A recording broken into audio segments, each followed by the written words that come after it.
जब तोला देखे रहे वो दिल मोर धीरे धीरे धड़ पावे।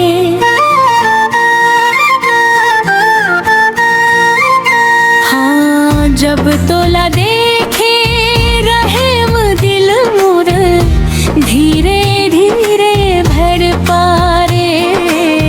धड़कना सीख गे तोर बात माँ मिठास ऐसन, जैसे सावन में पानी बरस गे।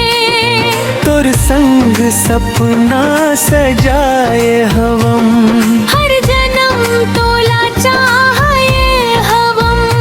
तोर बिना अब कुछो नहीं लागे, तेज मोर दुनिया बंद दे।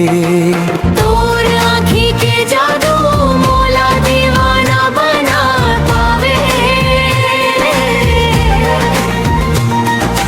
तोर प्यार के रंग मोर सांस में समा डाले। आ जाना सजनी मोर बाहों में, दिल तोर नम गुन्नाए रे।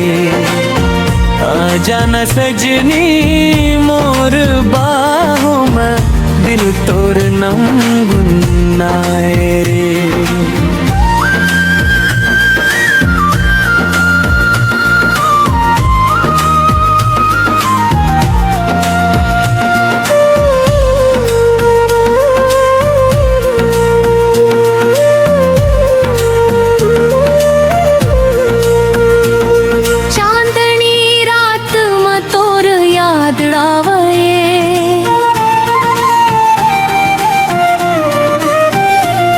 धीरे धीरे मन ला तड़ पावे।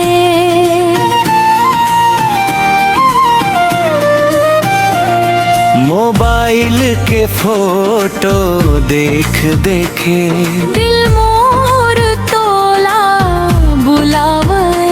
तोर संग जीना मोर सपना, तोर संग हंसना मोर अपना। रही बेते मोर जिंदगी